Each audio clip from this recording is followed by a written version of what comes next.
Hello friends, আজ একটা মজার ভিডিও তোমাদের সঙ্গে শেয়ার করতে চলে এসেছি।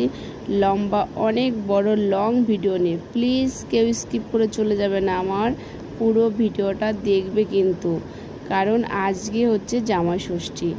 কিন্তু এত দুঃখ কি বলবো বন্ধুরা, তোমাদের কাছে শেয়ার করি, কারণ তোমরা যেহেতু আমার বন্ধু, তো তোমাদের সঙ্গেই এখন এই সুখ দুঃখ আনন্দ সব কিছু ভাগ করে নিতে হবে না। সবসময় শুধু আনন্দ দিলে হবে, দুঃখ দিতে হবে।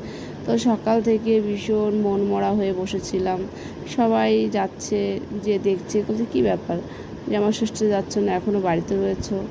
আর শুনে না আরও বেশি খারাপ লাগছে। আর তারপরে জানো, সবচেয়ে বড় কথা জানো, বাবার বাড়িতে না, বাবা না থাকলে বাবার বাড়ি থাকে না। তো আমাদের বাবা মানে 1 বছর হয়েছে আমাদের ছেড়ে চলে গেছে, তো আমাদের বাবার বাড়িও চলে গেছে তার সঙ্গে। সত্যি বলছি তাই, এটা মানে দুঃখের কথা না, এটা সত্যি তাই। তো মা ছিল, এসছে আমাদের বাড়িতে ছিল, তো তার জন্য কোথাও যাওয়ার মানে আগ্রহ ছিল না।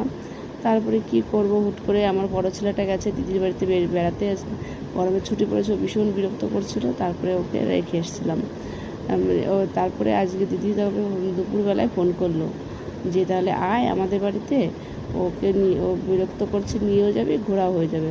তারপরে কি করব, চট জলদি চলে এসেছি। এসে দেখি ও বাবা, গরম গরম মাংস রান্না করছি আমার দিদি বাড়িতে আড়ংঘাটায়।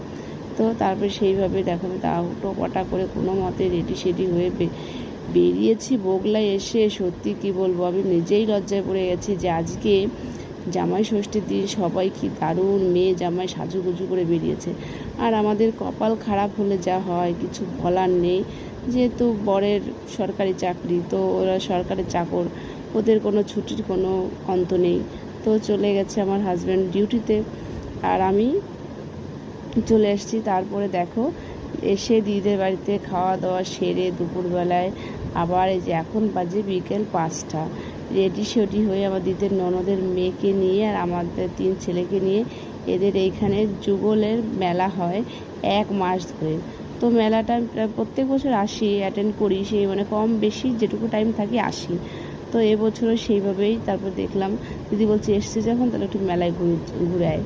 তো দিদির শরীরটা একটু খারাপ, ওই জন্য দিদি আসেনি। আমি আমার দিদির ননদের মেয়েকে নিয়ে আর আমার 3 পাপাকে নিয়ে তারপরে একটু মেলা ঘুরতে। এখন দেখো বিকেল 5টা, কারণ এখন বিকেলে 5টা মানে ভীষণ ভালো, একটু রৌদ্র রৌদ্র রয়েছে। কিন্তু এসে দেখি আজকে জামাই ষষ্ঠীর দিন, মেলাতে ভালোই ভিড়। তো কি করব, আর আমরা তো তারপরে বাড়িতে যাব, ট্রেন ধরতে হবে, সে একটা তাড়া রয়েছে, ওর জন্য আগে আগে চলে এসেছি। এসে দেখছি না সব কিছুই ওপেন হয়ে গেছে। আর কি বলবো বন্ধুরা তোমাদের, মানে আজকে এতটা পরিমাণ